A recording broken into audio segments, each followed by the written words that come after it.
John Adams, born 1735, died 1826, is an extraordinary figure in United States history whose diverse political life made important contributions to the emerging nation as a constitutional attorney, a founding father, and the second President of the United States.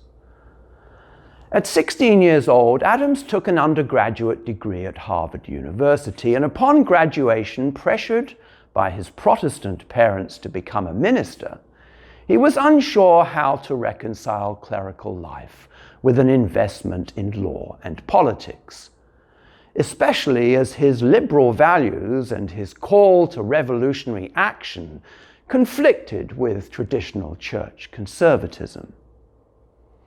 He eventually chose a political career over clerical life, but kept one foot in Unitarianism.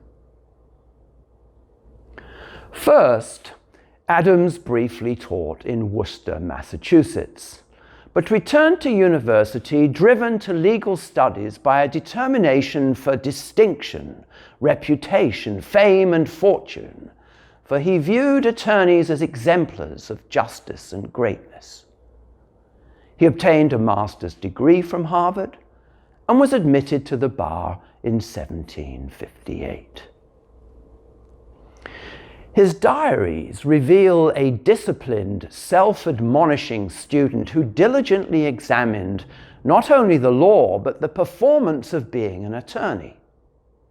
Eloquence, for which Adams was known, was the most powerful and influential attribute of the lawyers he studied, and he built upon this talent throughout his career.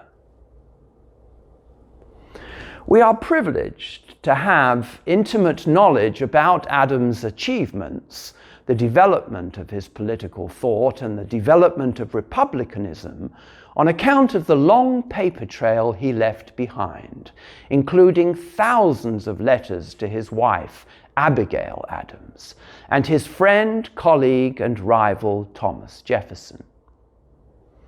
He was the main author of the 1780 Massachusetts Constitution and its Declaration of Rights, both of which were models for the US Federal Constitution and Bill of Rights. And he is considered as great a political philosopher as a politician. Adams held many important state and federal government positions before assuming the presidency, including seats in state general courts and in the Senate. He was appointed ambassador to the Netherlands, where he founded the first foreign American embassy, and was the first American minister to the Court of St. James. He was elected vice president to George Washington in 1789 and again in 1792, and became the second president in 1797.